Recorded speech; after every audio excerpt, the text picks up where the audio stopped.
Trains. Trains were an important form of transportation during the Civil War.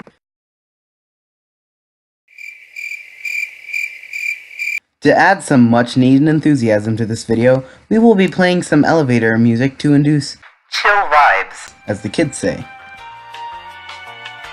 The first train was invented in 1804 by Richard Trevithick, a British engineer born in Cornwall. After that, trains spread everywhere, including the US because we like technology.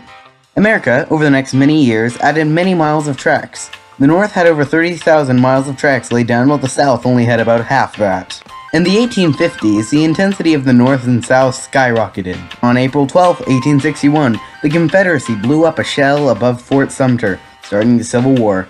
So for now, let's ignore the fact that we are talking about one of the most bloodiest and cruel wars in American history. Let's talk about trains. So after trains were shipped to America in May 1830, we started using them. A lot.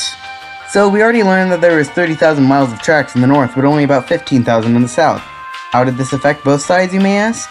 Well, the North got around quicker and was able to move large sums of things across the land much faster. The South did this to a much smaller extent, about half as much.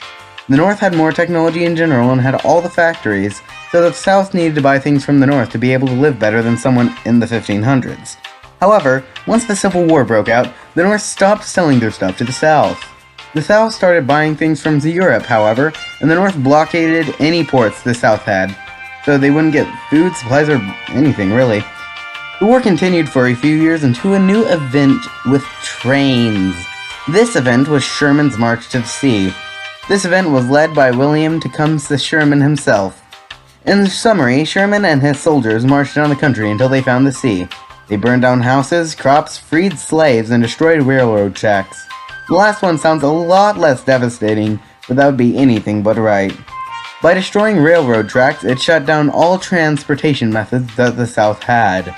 Since they couldn't move fast, they couldn't transport goods, and they couldn't do anything with the trains. Trains back then were mostly powered by water and coal.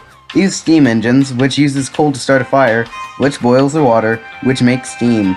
The steam is then moved through a pipe where it pushes the pistons and then flows out the top.